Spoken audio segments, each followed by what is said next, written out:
नमस्कार। आज ये हमारा जो 1000 क्वेश्चन की सीरीज चली हुई है उसकी ये 4th क्लास है। मैं आप लोगों को बता देना चाहता हूँ कि यदि कोई क्वेश्चन में आपको डाउट होता है या आपको दोबारा से पूछना है, समझना है, तो आप कमेंट बॉक्स में कमेंट कर सकते हैं और आप पूछ सकते हैं जिससे मैं नेक्स्ट वीडियो में उसका सॉल्यूशन दे सकूं। तो ये हमारी 4th क्लास है और शुरू करते हैं इसे। इसका फर्स्ट क्वेश्चन दिया गया है आपको। फर्स्ट क्वेश्चन आपके सामने है। मैं आपको बता दूं कि समस्या ये नहीं है कि आप क्वेश्चन को कैसे करते हैं, समस्या ये है कि आप क्वेश्चन को कितने टाइम में करते हैं, कि कितनी जल्दी हो जाता है क्वेश्चन। क्वेश्चन तो होने को हो ही जाते हैं, बात यह है कि क्वेश्चन कितनी जल्दी हो। जैसे कि ये क्वेश्चन है आपके सामने, ये दिया गया है कि -1/2 -2/3। अगर मैं ये देखूं कि यहाँ पे -2/3 है और -1/3 है, तो दोनों मिलकर हो गए -1, और 4/5 और 1/5 मिलके हो गए +1। तो इसलिए दोनों खत्म हो गई। ये तो बचा क्या, 3/4 और माइनस का 1/2। अगर 3/4 में से हम -1/2 करेंगे तो कितना आएगा, 1/4। तो कितना आया, 1/4। अब ऐसे ही नीचे देखते हैं।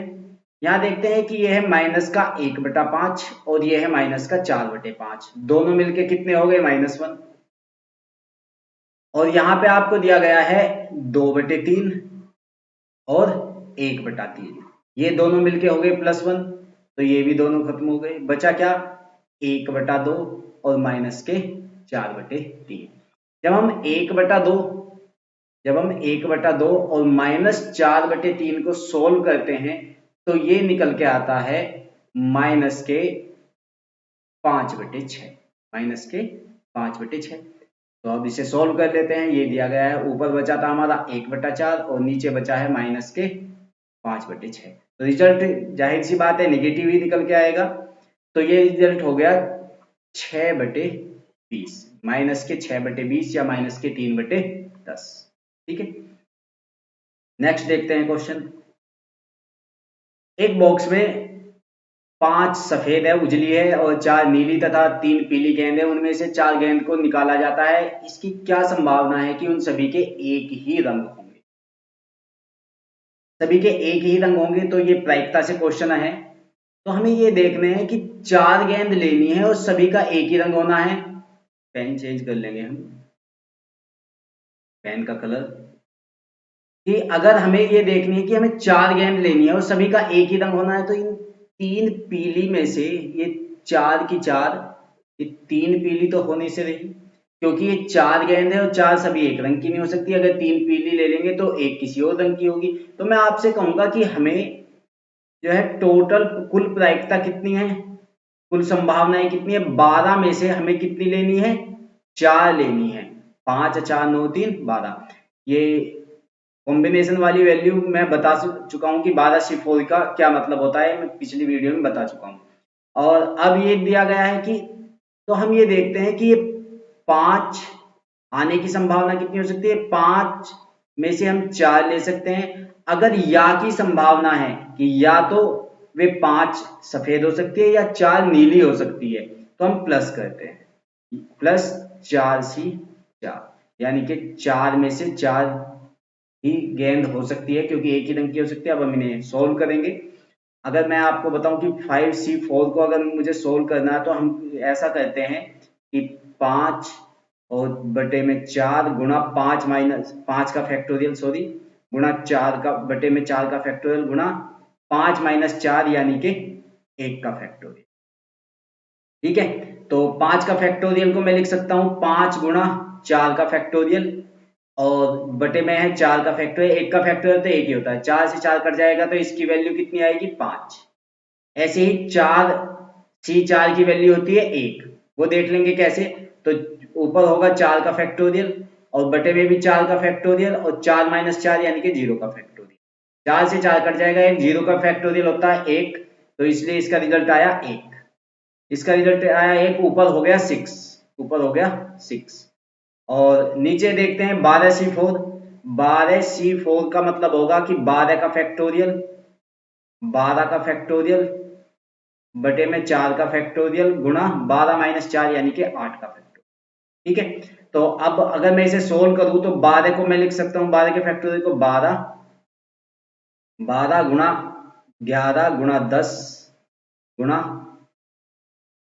9 और गुणा 8 का फैक्टोरियल, और बटे में हो जाएगा ये 4 का फैक्टोरियल गुणा 8 का फैक्टोरियल। तो इससे ये कट जाएगा, और 4 का फैक्टोरियल होता है 4 या 12 दूनी 24, ये कितना होता है 24। 4 के फैक्टोरियल को हम क्या लिख सकते हैं 24, तो ये डिवाइड हो गया 12 दूनी 24 और 2 से इसे डिवाइड किया 2 पंजे 10, तो 11 गुणा 5 55 और गुणा 9 हो गया 495। कितना हो गया 495। तो हम इससे डिवाइड करेंगे इसे, तो रिजल्ट निकल के आएगा, हम कहेंगे 3 दूनी 6 और इसे डिवाइड करेंगे और ये हो जाएगा 3 छंग 18 और 3 पंजे 15, 2/165। ठीक है, 2/165 कुल संभावना है। नेक्स्ट देखते हैं, 3 आदमी ए बी और सी किसी वृत्त की 1 किलोमीटर की परिधि पर क्रमशः 10 20 और 40 मीटर प्रति मिनट से चलते हैं। यदि वे एक साथ शुरू करें और एक ही दिशा में चलते हैं तब वो दोबारा उसी स्थान पर कब होंगे। तो एक सर्किल में घूमते हैं, तो ये टाइम पूछा है, दोबारा उसी स्थान पर कब होंगे। अगर टाइम पूछा है तो हमें एलसीएम भी टाइम का ही चाहिए। अगर 1 किलोमीटर का एक सर्किल है, अगर एक सर्किल जो है वो 1 किलोमीटर यानी कि 1000 मीटर का है, 1000 मीटर का है, और पहला जो दौड़ता है वो 10 मीटर प्रति मिनट यानी कि 100 मिनट में दौड़ेगा। पहला जो दौड़ेगा वो 100 मिनट में दौड़ेगा। दूसरा जो दौड़ेगा 1000 मीटर को 20 की स्पीड से 50 मिनट में दौड़ेगा, 20 पंजे 100। और तीसरा जो दौड़ेगा 1000 को 40 की स्पीड से 25 मिनट में दौड़ेगा। अब हमें जो इनका एलसीएम होगा उसी टाइम में ये तीनों फिर से उसी स्थान पर होंगे उतने ही टाइम बाद। तो यहाँ पे क्या आंसर आएगा 100 मिनट। एलसीएम कितना हो गया 100 50 25 का 100, तो आंसर क्या आएगा 100 डी ऑप्शन आएगा 100 मिनट। ठीक है, नेक्स्ट देखते हैं, रुपए हैं 5625 को ए बी और सी में इस तरह विभाजित किया जाता है कि ए को बी और सी के संयुक्त के 1/2 भाग के समान तथा बी को ए और सी के संयुक्त के 1/4 भाग के समान मिलता है। ए और बी के भाग का योग ज्ञात कीजिए।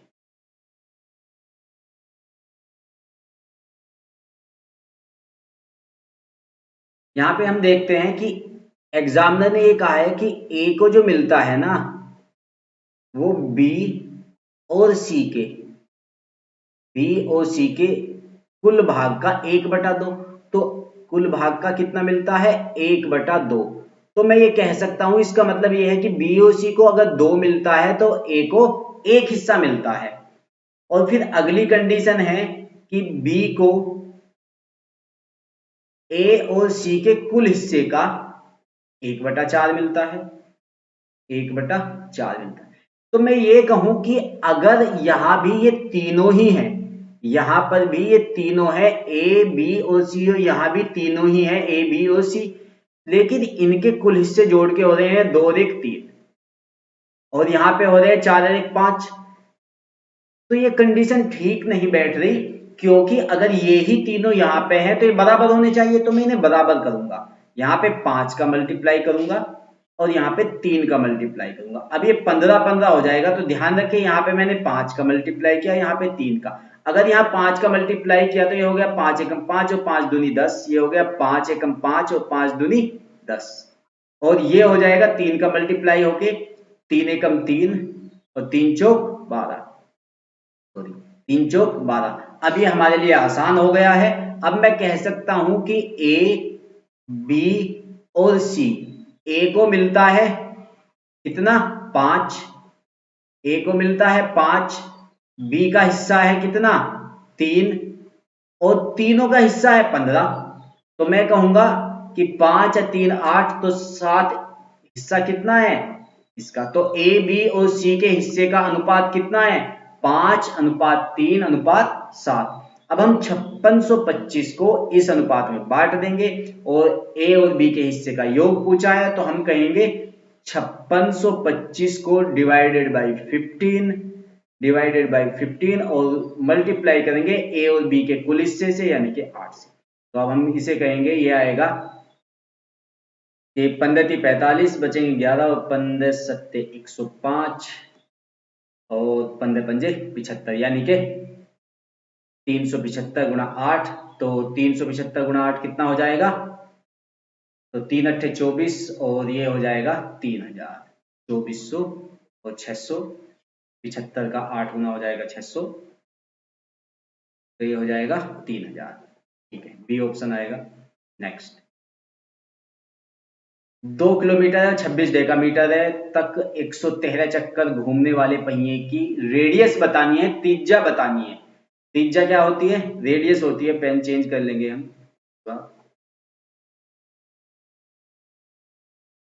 इसकी हमें रेडियस निकालनी है, त्रिज्या निकालनी है। तो हम ये देखते हैं 2 किलोमीटर और 26 डेकामीटर। एक डेकामीटर बराबर होता है 10 मीटर के। कितना होता है? 10 मीटर के। एक डेकामीटर बराबर कितने के होता है? 10 मीटर के। तो 26 डेकामीटर यानी कि 260 मीटर। कितने मीटर हो गए? 260 मीटर। तो हम ये देखते हैं 2 किलोमीटर यानी कि 2000 मीटर और 260 मीटर, ये तो कुल मिला के कितने मीटर हो गए? 2260 मीटर। 2260 मीटर को अब मैं ये कहूं कि 113 चक्कर लगाता है वो, 113 चक्कर में 2260 मीटर जाता है, तो एक चक्कर में कितने जाएगा? 13 दूनी 26 यानी कि 20 मीटर। 20 मीटर जाएगा और एक चक्कर में चली गई दूरी, एक चक्कर में चली गई दूरी होती है परिधि यानी कि सरकमफ्रेंस यानी 2πr।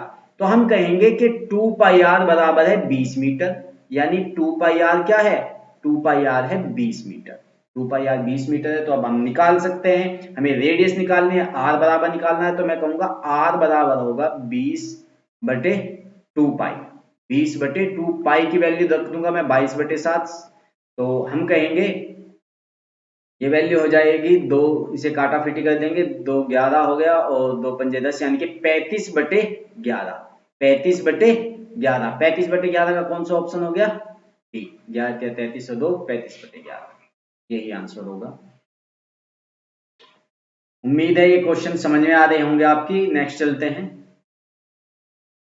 16 सेंटीमीटर व्यास और 2 सेंटीमीटर ऊंचाई वाले ठोस बेलन को पिघलाकर 12 बराबर आकार के गोले बनाए जाते हैं। प्रत्येक गोले का व्यास क्या है? अगर 16 सेंटीमीटर व्यास और 2 सेंटीमीटर ऊंचाई का एक ठोस बेलन है, उससे 12 छोटे छोटे गोले बने हैं, तो उस बेलन, अकेले बेलन का और 12 छोटे गोलों का वॉल्यूम यानी कि आयतन बराबर होगा। ठीक है, अब हम देखते हैं कि अगर बेलन का वॉल्यूम कितना होता है। एक बेलन का वॉल्यूम हम निकालते हैं, यानी कि सिलेंडर का वॉल्यूम होता है πr²h, यानी कि πr²h। πr²h होता है। तो πr²h को अगर मैं एक गोले 12 से डिवाइड कर दूंगा, अगर मैं 12 से डिवाइड करूंगा तो ये आएगा एक गोले का आयतन। एक गोले का यानी कि एक स्फेयर का वॉल्यूम निकल के आएगा ये। तो πr²h यानी कि पाई, r कितना हो गया? r अगर 8 सेंटीमीटर इसका डायमीटर है तो रेडियस कितनी हो जाएगी? 16। r² यानी कि 8 का स्क्वायर यानी कि 64। h उसने दी हुई है 2 सेंटीमीटर और बटे में है 12। तो ये एक गोले का आयतन हो गया। अगर मैंने एक सिलेंडर के वॉल्यूम को 12 से डिवाइड किया है तो एक स्फेयर का वॉल्यूम निकल के आया। एक स्फेयर का वॉल्यूम होता है 4/3 πr³ ठीक है। अब हम देखेंगे, हमने पाई से पाई डिवाइड किया क्योंकि हमने पाई की वैल्यू इसीलिए नहीं रखी थी क्योंकि पाई से पाई डिवाइड होना था, और 3 से इसे डिवाइड किया हमने, 3 चौक 12 और 4 से यहाँ डिवाइड किया है 16 आ गया है, और फिर 4 से इसे डिवाइड कर दिया हमने, 4 चौक 16। तो r की क्यूब बराबर आ गई 4 दूनी 8।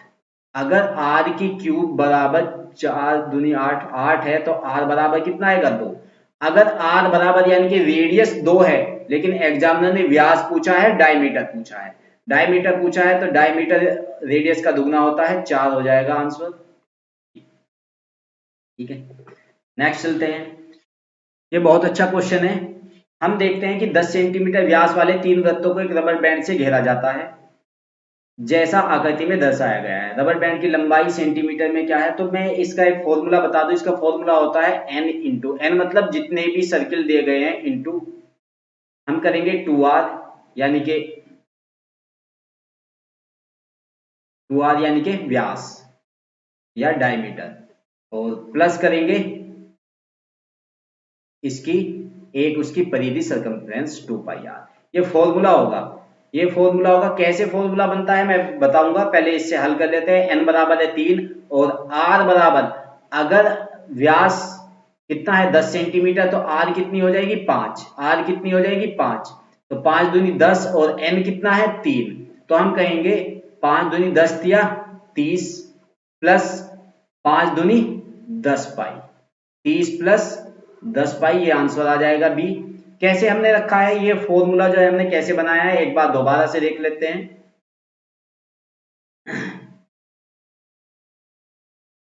हमने ये ऐसे बनाया कि अगर जहां पे ये इसे टच करता है, जहां पे टच करता है या जहां पे स्पर्श रेखा है, हम इसे ऐसे मिला दे। अगर हमने इसे ऐसे मिला दिया है, ये देखिए, तो हम ये देखते हैं कि यहाँ पे 3 रेक्टेंगल यानी कि आयत बन गए, 3 आयत बन गए। तो यहां से लेके यहां तक की दूरी, यहां से लेके यहां तक की दूरी जो हम देख रहे हैं, ये क्या है, 2r है। r और r कितनी है 2r, तो ये भी 2r होगी। और ऐसी ऐसी कितनी दूरी है, 1 2 3, तो ये कितनी है 3 है। तो 2r कितनी है हमारे पास में 3, और 2πr यानी कि तिहाई हिस्सा ये एक सर्किल का तिहाई हिस्सा ये है, और 1/3 हिस्सा यानी कि तिहाई हिस्सा ही ये है। तो तीनों हिस्से मिलके पूरा एक सर्किल का सर्कमफ्रेंस बना देंगे, यानी कि 2πr। तो ये फॉर्मूला यहां से आया है, तो 3 गुणा 2r गुणा 2πr, ठीक है ना। अब यहाँ पे हमने वैल्यू रख दी थी और आंसर आ गया था हमारा। नेक्स्ट चलते हैं।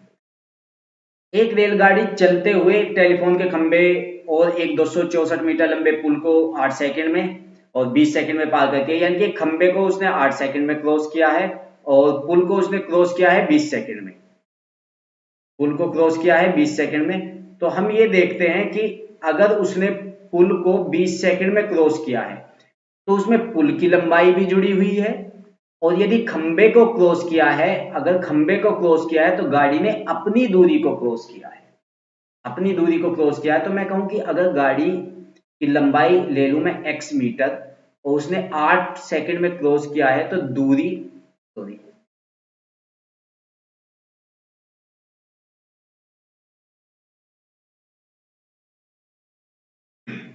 तो हम देखते हैं कि उसने खंबे को क्रॉस किया है, तो अपनी दूरी को x मीटर को क्रॉस किया है 8 सेकंड में। तो दूरी बटे समय बराबर होती है 4, ये स्पीड हो गई गाड़ी की।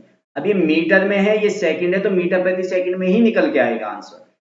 अब एग्जामिनर कहता है कि जिस वक्त उसने पुल को क्रॉस किया, पुल 264 मीटर का था, तब हम गाड़ी की भी लंबाई जोड़ेंगे, पुल की भी, और पार किया है 20 सेकंड में। तो ये भी दूरी बटे 4, दूरी बटे समय, ये भी वही चाल है जो ये चाल है, दोनों को हमने बराबर रख लिया है।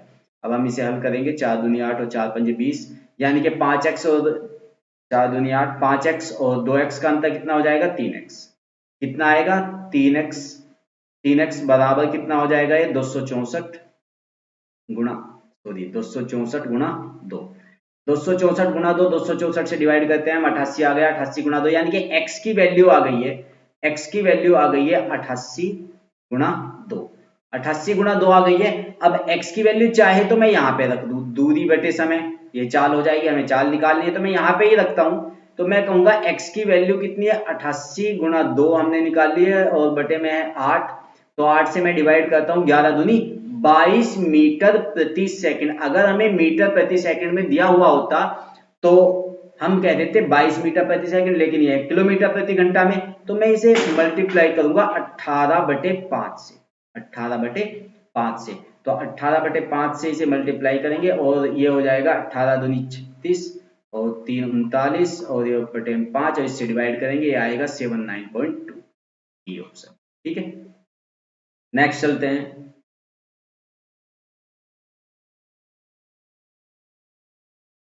नेक्स्ट क्वेश्चन दिया गया है हमें 4x - 9 प्लस 4x प्लस 9, दोनों का रूट दिया गया है, 4x - 9 का भी रूट है प्लस 4x प्लस 9 का भी रूट है, और इसकी वैल्यू दी गई है बराबर 5 प्लस √7। तो x की वैल्यू पूछता है। अगर ऐसे क्वेश्चन को हम अगर ऑप्शन से कर ले तो बहुत अच्छा होगा, और मेरी राय में तो ऑप्शन से यदि आंसर निकल आए तो उससे तो अच्छी बात नहीं है। अब इसे हम देखते हैं कि अगर हमें ऐसा दिया गया है कि 4x - 9, सॉरी ये थोड़ा बड़ा कर लेंगे, हमें ऐसा दिया गया है कि 4x - 9 और इसका वर्गमूल है, और प्लस करके दिया गया है हमें 4x प्लस 9 और इसका भी वर्गमूल दिया गया है, और बराबर है 5 प्लस √7, 5 प्लस √7।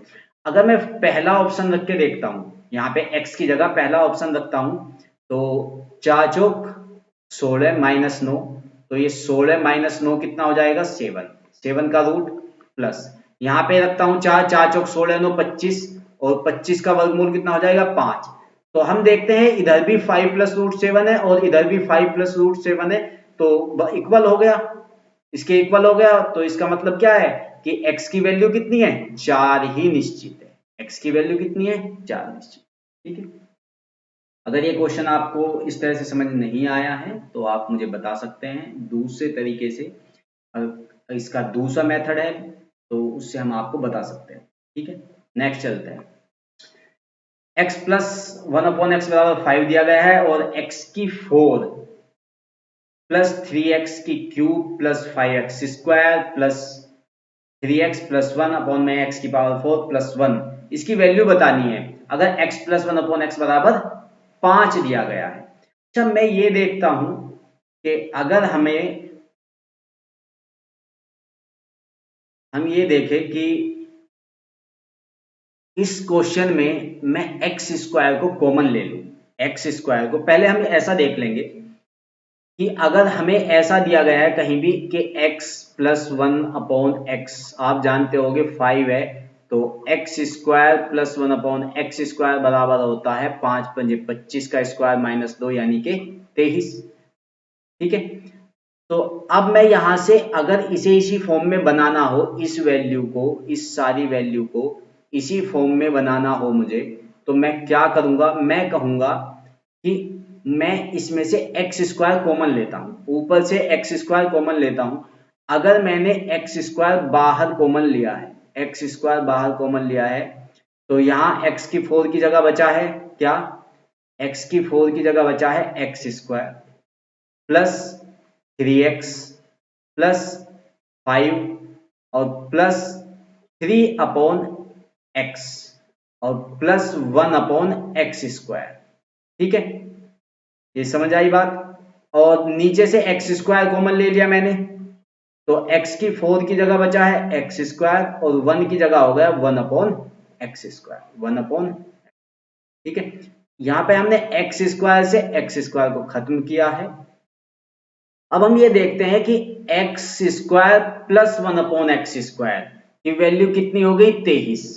तो x square plus 1/x square, ऊपर वैल्यू कितनी हो गई है 23, ऊपर वैल्यू कितनी हो गई है 23, ऊपर वैल्यू कितनी हो गई है 23 और प्लस 5, प्लस 5 और प्लस, अब यहां पे 3x प्लस 3/x दिया गया है। अगर मैं 3 कॉमन लूं इसमें, ये देखो कि अगर यहां से 3 कॉमन ले लूं तो ये x प्लस 1/x बचेगा, तो x प्लस 1/x की वैल्यू दी गई है 5, तो 5 दिया 15, इसे और इसे मिलाकर कितना हो गया 15, और अपॉन में भी दिया गया है x square plus 1/x square, इसकी वैल्यू है 23, 23, तो ये कितना हो गया 23 और 5 28, 28 और 10 38 और 5 43/23, 43/23, और कौन सा ऑप्शन आ गया ए। ठीक है, नेक्स्ट चलते हैं।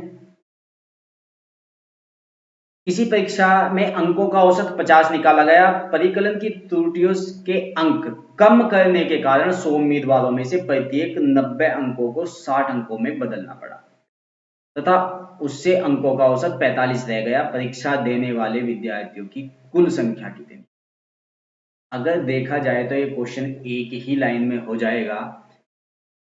अगर मैं आपसे ऐसा कहूं कि अंकों का एवरेज कितना था, 50 था।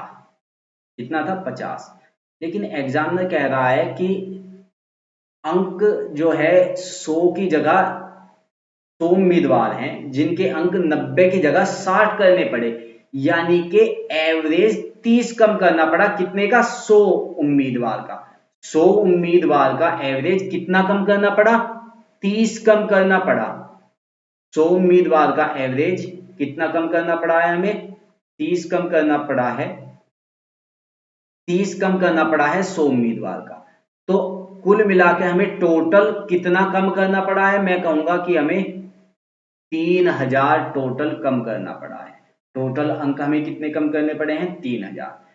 अब 3000 कम करने पड़े हैं और अंकों का एवरेज जो था, मैं आपसे ये कहूं अगर 3000 कम करना पड़ा है हमें, तो अब मैं आपसे ये कहूं कि औसत कितना रह गया?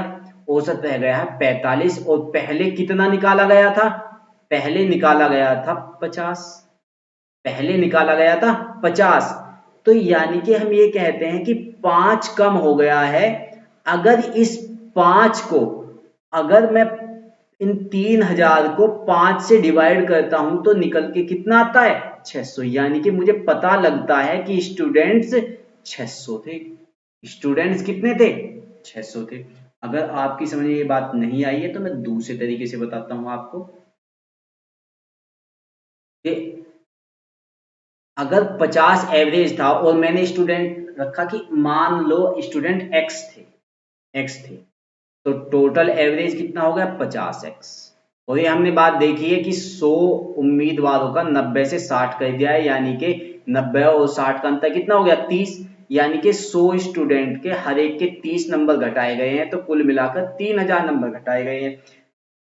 तो 50x में से 3000 नंबर घटा दिए गए हैं। तो अब जो ये टोटल अंक हो गए हैं, ये टोटल अंक x स्टूडेंट के कितने हो गए हैं? एवरेज हो गया है उनका 45। यानी कि 45x और 50x का अंतर कितना हो गया? 5x। और 5x बराबर है 3000 के, तो x बराबर कितना हो गया? 600। उम्मीद है ये बात समझ में आई होगी। तो स्टूडेंट्स कितने हैं? 600। नेक्स्ट देखते हैं। एक छात्रावास यानी कि एक हॉस्टल में 35 स्टूडेंट है। यदि विद्यार्थियों की संख्या में 7 की वृद्धि की जाती है तो भोजन का खर्च 42 रुपए प्रतिदिन के हिसाब से बढ़ जाता है, जबकि प्रति व्यक्ति औसत खर्च में 1 रुपए की कमी आती है। भोजन का मूल खर्च ज्ञात कीजिए। भोजन का मूल खर्च ज्ञात कीजिए। अब हम ये देखते हैं कि स्टूडेंट्स जो शुरुआत में थे वो 35 थे। अगर मैं x मान के भी इस क्वेश्चन को कर दूं तब भी ये क्वेश्चन एक ही लाइन का होगा। जैसे मैं ये कहूं कि हर स्टूडेंट्स जो था वो x रुपए खर्च करता था, x रुपए खर्च करता था, तो 35 स्टूडेंट है, तो 35 स्टूडेंट हर एक ने x रुपए खर्च किए, तो टोटल रुपए खर्च किए 35x। कितने खर्च किए? 35x। टोटल कितने खर्च किए? 35x। फिर वो कह रहा है कि 42 रुपए प्रतिदिन के हिसाब से बढ़ जाता है। इसमें प्लस 42 हो गया। ये प्लस 42 कब हो गया? जब उसने कहा है कि स्टूडेंट 7 और हो गए, स्टूडेंट 35 की जगह हो गए प्लस 7 यानी कि 42। और एवरेज x नहीं रहा, एवरेज वो कहता है औसत खर्च जो है उसका 1 रुपया कम हो गया, -1, x -1 हो गया। बस ये एक लाइन का क्वेश्चन है। तो 35x 42 के अंदर गुना होगी, 42x का अंतर 7x, और 42 एकम 42 और 42 कितने हो गए? 84। तो x बराबर कितना आ गया? 12। यानी कि एवरेज प्रतिदिन कितना खर्च करते थे? वो 12 रुपए खर्च करते थे और 35 स्टूडेंट थे, तो 12 गुना 35 यानी कि 420 रुपए उनका मूल खर्च था। ठीक है, नेक्स्ट देखते हैं। सोहन, मोहन और राम एक कारोबार चालू करने के लिए क्रम से 63,000, 56,000 और 84,000 रुपए लगाते हैं व्यापार में, और वर्ष के अंत में उनके निवेश के अनुपात में लाभ का वितरण किया जाता है। यदि राम का लाभ का हिस्सा 54,000 रुपए, यानी कि जो भी उन्हें लाभ हुआ राम को 54,000 रुपए मिले। अब किसी ने कारोबार शुरू किया है, बिजनेस शुरू किया है, जो जितने पैसे लगाएगा उसे उतना ही लाभ का ज्यादा हिस्सा मिलेगा। यानी कि हमने ये बात जानी है कि यदि किसी ने ज्यादा पैसे लगाए तो ज्यादा रुपए लाभ के मिलेंगे, कम लगाए हैं तो कम रुपए मिलेंगे। यानी जिस अनुपात में पूंजी लगाई गई है उसी अनुपात में लाभ बांटा जाएगा। तो किस अनुपात में है, अब हम अनुपात देख लेंगे। 63,000 है, 63,000 है, 56,000 है और 84,000 है, 84,000। 84,000 है, तो हम इनका अनुपात बनाते हैं। इनका अनुपात बनाने लगे, हम ये देखते हैं, ये मोहन है, ये सोहन है और ये राम है। ठीक है, तो इन्हें हम डिवाइड करते हैं, 7 से डिवाइड कर देते हैं, 7 8 56 और 7 से डिवाइड करते हैं 12। तो इनका जो रेशो है 9 8 12 का है। अब 12 को एग्जामिनर ने इसी अनुपात में लाभ बटेगा, तो 12 को एग्जामिनर ने लिखा हुआ है, राम का लाभ लिखा हुआ है 54,000। 54,000 कितना लिखा हुआ है, 54,000। अब मैं ये कहता हूं अगर 54,000 12 है तो मुझे निकालना क्या है, तो कुल अर्जित लाभ निकालना है। कितना है, तो कुल अर्जित लाभ होगा 9 और 8 17, 17 और 12 29, 17 और 12 29, तो मैं कहूंगा 29 कितना है। ठीक है, तो मैं 12 से इसे डिवाइड करूंगा और हम कहेंगे 12 चौक 48 और 12 पंजे 60, यानी कि कितना हो गया 4500। तो मैं 29 की और 45 की गुना करता हूं, तो ये हो गया है 29 और 4500 की गुना हो जाएगी आपकी, और ये हो जाएगी 29 पंजे 145, डबल जीरो होगा, 29 पंजे 145 और ये हो गया 29 चौका 116 और 14 कितना हो गया 130। तो ये आंसर आ जाएगा आपका ए। ठीक है, नेक्स्ट देखते हैं। ए 25 घंटे में 75 पृष्ठ लिख सकता है। ए और बी मिलकर 27 घंटे में 135 पृष्ठ लिख सकते हैं। बी को 42 पृष्ठ लिखने में कितना वक्त लगेगा। अब हम ये देखते हैं, अगर ए 25 घंटे में 75 पृष्ठ लिख सकता है तो 1 घंटे में 25 से 75 3 पृष्ठ लिखता है। ए और बी मिलकर 27 घंटे में 135, तो 27 पंजे 135, यानी कि 1 घंटे में 5 पृष्ठ लिख सकते हैं, 5 पेज लिख सकते हैं ए और बी मिलकर। ठीक है, अगर मैं ये देखता हूं कि ए अकेला 1 घंटे में 3 लिखेगा, 1 घंटे में 3 लिखेगा, तो उसने 27 घंटे में लिखे होंगे, 27 घंटे में लिखे होंगे, 27 थी 81, 81 पेज लिखे होंगे। तो 135 में से 81 में हटा दूं तो ये निकल के आएगा 54 पेज। ये 54 पेज टाइप किए होंगे बी ने टाइप किए होंगे, और बी ने टाइप किया है 27 घंटे में। 27 घंटे में इतने पृष्ठ टाइप किए हैं, तो मैं कहता हूं 27 दूनी 54। बी जो है वो 1 घंटे में 2 पृष्ठ टाइप करता है, यानी कि 2 पृष्ठ को टाइप करता है 1 घंटे में, यानी कि आधे समय में, यानी कि 42 पृष्ठ को टाइप करेगा 21। ठीक है, नेक्स्ट देखते हैं। 30 व्यक्तियों का एक दल 38 दिनों में एक कार्य समाप्त करता है। 25 दिनों बाद 5 और व्यक्ति नियुक्त हो गए और कार्य समय से 1 दिन पूरा कर लिया गया। यदि 5 अतिरिक्त व्यक्तियों की नियुक्ति नहीं की गई होती तो कार्य पूरा होने में कितने दिनों की देरी होती। तो हम ये देखते हैं कि 30 व्यक्तियों का एक दल, हम ये देखते हैं कि 30 व्यक्तियों का एक दल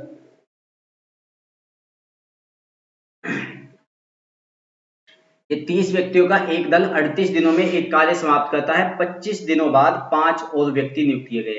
तो 25 दिन के बाद दिन कितने बचे हैं अभी, 38 दिन में से 25 दिन हो चुके हैं, 38 दिन में से 25 दिन हो चुके हैं और दिन बचे हुए हैं 13। वे कहते हैं कि एक दिन पहले काम समाप्त कर लिया, यानी कि काम एक दिन पहले, यानी कि 12 दिन में ही खत्म कर लिया उन्होंने। और कितने व्यक्ति थे, 30 व्यक्ति थे और 5 व्यक्ति और लगाए, व्यक्ति हो गए 35। तो सवाल बनता है कि 35 व्यक्तियों ने जो कार्य 12 दिन में किया है, अगर ये व्यक्ति ना बढ़ाए गए होते, ये 30 ही रहते, तो मैं कहूँ ये डी दिन में खत्म करते। ये कितने दिन में खत्म करते? ये डी दिन में खत्म करते। तो हम इसे डिवाइड करेंगे कि 6 दूनी 12 और 6 पंजे 30 और 5 सत्ते 35, यानी कि 7 दूनी 14 दिन में खत्म करते। यानी 13 दिन में जो काम खत्म होना था, 5 और आ गए तो एक दिन पहले 12 में खत्म हुआ। अगर 5 नहीं आते तो 13 के बजाय 14 दिन में खत्म होता, यानी कि एक दिन बाद खत्म होता। तो आंसर क्या आया? नेक्स्ट देखते हैं, एक होल साधारणतः 8 घंटे में भर दिया जाता है, परंतु तली में एक छिद्र होने की वजह से इसे भरने में 2 घंटे अधिक समय लगता है। यदि होज भरा हुआ हो तो छिद्र उसे कितनी देर में खाली कर देगा? तो हम ये देखते हैं कि इसे फ्रैक्शन वैल्यू से कर लेंगे, आसान हो जाएगा। कि एक 8 घंटे में भर देता है तो 1 घंटे में भरा हुआ भाग कितना होगा? 1/8। और 2 घंटे अधिक लगते हैं छिद्र के कारण, तो 10 घंटे लगते हैं। तो हम इसमें से माइनस कर देंगे 1/10। तो रिजल्ट जो निकल के आएगा वो निकल के आएगा 1/40। तो छिद्र उसे कितनी देर में खाली कर सकता है? 40 आवर में। ठीक है, नेक्स्ट देखते हैं। एक नाव धारा के प्रतिकूल 24 किलोमीटर तथा धारा के अनुदिश 36 किलोमीटर की दूरी तय करने में 8.5 घंटे और धारा के प्रतिकूल 36 किलोमीटर तथा धारा के अनुदिश 24 किलोमीटर की दूरी तय करने में 9 घंटे लेती है। धारा की चाल क्या है? तो हम ये देखते हैं, इस सवाल को थोड़ा सा ट्रिकी करेंगे क्योंकि इतना टाइम नहीं है हमारे पास, नहीं तो वीडियो लंबी हो जाएगी। ट्रिकी करेंगे। अगर आपको ट्रिकी समझ नहीं आता तो आप कमेंट कीजिए और फिर हम इसे इक्वेशन से बता सकते हैं आपको नेक्स्ट वीडियो में। देखिए कि 36 किलोमीटर की दूरी और 24 किलोमीटर की दूरी को वो धारा के विपरीत जाता है, यानी कि अगर नाव की चाल x है और धारा की चाल y है तो x माइनस वाई वो 24 किलोमीटर जाएगा और x प्लस वाई यानी कि धारा के साथ वो 36 किलोमीटर जाएगा, शुरुआत की जो बात है। ठीक है, और फिर दूसरी जो कंडीशन है, दूसरी कंडीशन ये है कि x माइनस वाई वो 36 किलोमीटर जाएगा x माइनस वाई की स्पीड से, और x प्लस वाई की स्पीड से जाएगा वो 24 किलोमीटर।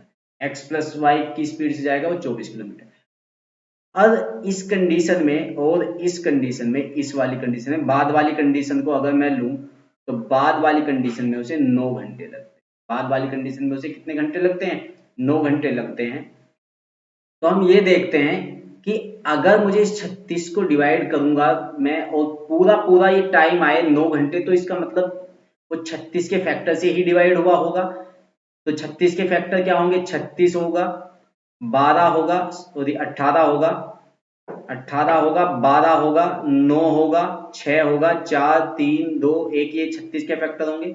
24 को भी 24 के फैक्टर से डिवाइड करेंगे, जैसे 24 के फैक्टर हो गए, 24 हो गया, 24 हो गया, 12 हो गया, और 8 हो गया, 6 हो गया, 4 हो गया, 3 2 और 1 हो गया। अब हम ये देखते हैं, अगर मैं x प्लस वाई 24 लूं, अगर x प्लस वाई 24 लूं और 24 से 24 को डिवाइड करूं तो कितना आया? 1। मुझे 9 बनाना है तो यहाँ पे 7 आना चाहिए। तो 36 को मैं किसी से भी डिवाइड करूं, इनमें से 7 नहीं आएगा, तो मैं 24 को नहीं लूंगा। 24 को तो मैं 12 को लेता हूं, 12 को लेता हूं। अगर मैंने x प्लस वाई 12 लिया है तो मुझे x माइनस वाई 12 से कम ही लेना होगा। जैसे मुझे 9 लेना होगा, 6 4 3 2 1 लेना होगा। जैसे मैं 12 से डिवाइड करता हूं तो 12 से इसे डिवाइड करता हूं तो 12 दूनी 24, यहाँ पे 2 आ गया, सॉरी ये मुझे 9 घंटे बनाने हैं, ये मुझे 9 घंटे बनाने हैं। तो जैसे 12 दूनी 24, 2 आ गया, तो यहाँ पे जो है वो 7 आना चाहिए। यहाँ पे क्या आना चाहिए? सॉरी पहले भी 7, कैसे वो 8 आना चाहिए था पहले ना। हाँ, वो थोड़ी सी गड़बड़ हो गई है। वो 12 से हम डिवाइड कर, वो 24 से डिवाइड कर देते ना कि 24 से कम 24, 1 आ गया। तो हम ये देखते हैं कि यहाँ पे 8 आना चाहिए था, और 36 को इनमें से किसी से डिवाइड करके 8 नहीं आता। ठीक है ना, तो अब हम 12 से डिवाइड करेंगे तो 12 दूनी 24, 2 हो गया। तो यहाँ पे 36 को डिवाइड करके इनमें से किसी से 7 आना चाहिए, जिससे कि 7 और 2 9 हो जाए। ठीक है ना, तो इनसे किसी से भी मैं 36 को डिवाइड करूं तो 7 नहीं आएगा। अब मैं 8 को लूंगा और 8 से 24 को डिवाइड करूंगा तो 8 या 24 कितना बन गया? 3। 8 या 24, तो यहाँ 36 को मैं डिवाइड करता हूं 6 से, जिससे 6 बन जाए, 6 3 9 हो जाएगा। तो 6 छंग 36 हो गया और 6 3 9 हो गया। अब हमने देखा कि x माइनस वाई हमारे पास आ गया है 6 और x प्लस वाई हमारे पास आ गया है, x प्लस वाई हमारे पास कितना आ गया है 8 आ गया है। तो अब हम यहाँ पे भी इसे रख के देखते हैं कि x प्लस वाई 8 है, इसे 8 से डिवाइड करके देखते हैं और इसे 6 से डिवाइड करके देखते हैं कि 8.5 घंटे आते हैं क्या। तो इसे 6 से डिवाइड किया 6 चौक 24 और 8 से इसे डिवाइड किया करेंगे तो 4.5 और 8.5 हो गए। तो हम ये देखते हैं कि हमारी इक्वेशन सही है। तो x प्लस वाई हमारे पास आ गया है 8 और x माइनस वाई हमारे पास आ गया है 6। तो यानी कि अगर हमें x निकालना है, धारा की चाल, नाव की चाल निकालनी है, तो हम x बराबर कितना कहेंगे 7 और y बराबर कितना हो जाएगा 1। तो आंसर कितना आएगा 1 किलोमीटर। नेक्स्ट चलते हैं। नेक्स्ट एक क्रमचय संचय से लिया हुआ क्वेश्चन है, परमुटेशन का क्वेश्चन है, कॉम्बिनेशन और परमुटेशन का। ये एलिमिनेशन शब्द के सभी अक्षरों को कितने तरीके से पुनः व्यवस्थित किया जा सकता है ताकि दिए गए शब्द में सभी व्यंजन हमेशा एक साथ हो। तो यहाँ पे हम देखते हैं कि सभी व्यंजन एक साथ होने चाहिए, तो हम सभी व्यंजन को अलग रख लेंगे, यानी कि सभी वोवल को अलग रखेंगे और सभी कॉन्सोनेंट को अलग रखेंगे। कॉन्सोनेंट को मैं अलग करता हूं तो L M N, sorry N है ये, एन दोबारा लिख लेंगे हम। तो हम कहेंगे एल एम एन टी और एन, या ये कितने हो गए 5। और वोवल अलग लिख लेंगे। वोवल है हमारे पास में ई, आई, आई, ए, आई और ओ। वोवल हमारे पास है 3 और 3 6। अब हम ये कहेंगे, अब उसने कहा कि सारे कॉन्सोनेंट एक साथ होने चाहिए, तो अब इन्हें तो हम अदला बदली कर सकते हैं। 6 ये हैं और अगर मैं इसे पूरे इसको एक ही मान लूं तो हम ये कहेंगे कितने हो गए फैक्टोरियल 7। कितने हो गए फैक्टोरियल 7। लेकिन मैं इन्हें आपस में भी तो बदल सकता हूं, इन्हें आपस में बदल सकता हूं तो मैं कहूंगा फैक्टोरियल 5 और कहूंगा। लेकिन एक समस्या और है कि n इसमें 2 बार आया है तो इसके बटे में कहेंगे फैक्टोरियल 2। इसमें i 3 बार आया है तो मैं कहूंगा फैक्टोरियल 3। ठीक है, अब हम इसे काटाफीटी कर देंगे। और हमने ये देखा कि जैसे मैं फैक्टोरियल 7 है, फैक्टोरियल 7 को लिख सकता हूं मैं 7 गुणा 6 गुणा 5 गुणा 4 3 2 और 1। ठीक है, और फैक्टोरियल 5 को मैं लिख सकता हूं 5 चौक 20 या 60 दूनी 120, 120 लिख लेंगे। ऐसे ही फैक्टोरियल 2 को मैं 2 लिख सकता हूं, और फैक्टोरियल 3 को 3 दूनी 6 तो 6 दूनी 12 हो गया। 12 हो गया तो 6 दूनी 12 हमने खत्म कर दिया। ये 12 हमने खत्म कर दिया तो ये हो गया 5 चौक 20 या 60 गुणा 7, यानी कि 60 गुणा 7 कितना होगा 6 सत्ते 42, यानी कि 420 गुणा 120। 420 गुणा 120, तो 420 गुणा 120 बराबर कितना हो जाएगा ये हो जाएगा 12 चौक 48 और 2 50। तो कौन सा आंसर आएगा बी। ठीक है, नेक्स्ट चलते हैं। एक कक्षा में 18 लड़कियां हैं और शेष लड़के हैं। कक्षा में सभी लड़कियों की औसत ऊंचाई 144 सेंटीमीटर है, जबकि कक्षा में लड़कों की औसत ऊंचाई 150 सेंटीमीटर है। कक्षा में सभी छात्रों की कुल मिलाकर औसत ऊंचाई 148 सेंटीमीटर है। अगर कक्षा में सभी लड़कों का औसत वजन 50 केजी है तो कक्षा में सभी लड़कों का कुल वजन ज्ञात करें। आसान सवाल है। तो हम ये देखते हैं कि अगर गर्ल्स है और बॉयज है, इसमें हमने ये देखा है कि गर्ल जो है उनकी जो एवरेज ऊंचाई है वो कितनी है 144 है, इसे हम एलिगेशन से करेंगे। और लड़कों की जो है वो 150 है और पूरी क्लास की वो 148 है। तो अगर मैं इसका अंतर करूं तो ये हो गया 4, और इसका अंतर करूं तो ये हो गया 2, यानी कि लड़कियां और लड़कों का जो अनुपात है वो 1:2 है। अगर 1 बराबर 18 है तो 2 बराबर 36 है, यानी कि हमें पता लगा कि लड़कों की संख्या 36 है और हर लड़के का वजन कितना है एवरेज 50 है, तो 36 पंजे होते हैं 180, यानी कि 1800। ठीक है, नेक्स्ट चलते हैं। दो पासे एक साथ फेंके जाते हैं, दोनों पर आए अंकों का योग 7 होने की प्रायिकता यानी कि प्रोबेबिलिटी क्या है। तो पासे अगर एक है तो प्रायिकता उसकी होती है कुल प्रायिकता 6, और इसकी 2 पासे हो गए तो कुल प्रायिकता होती है 36। तो आने की संभावना कितनी है कि उनके साथ होने की प्रायिकता क्या होगी? अगर 2 पासे हैं, हो सकता है इस पे 1 आए, इस पे 6 आए, हो सकता है इस पे 6 आए, इस पे 1 आए, जिससे 6 और 1 7 हो जाएगा। हो सकता है इस पे 2 आ जाए, इस पे 5, इस पे 5, इस पे 2 आ जाए, इस पे 3 आए, इस पे 4, इस पे 4 आए, इस पे 3। हमने देखा कि कुल कितनी प्रायिकता है, आने की प्रायिकता कितनी है? कितनी है? 6। तो 6 है कुल 36 में, तो संभावना कितनी बनती है? 6 चंग 36, 1/6। ये ऑप्शन हो जाएगा। तो आज हम की हमारी ये सीरीज जो है, जो 1000 क्वेश्चन की सीरीज है, उसका ये 4th क्लास हमने कंप्लीट की है। आशा करते हैं कि आपको अच्छी लगी होगी। मिलेंगे आपसे नेक्स्ट वीडियो में, तब तक के लिए नमस्कार।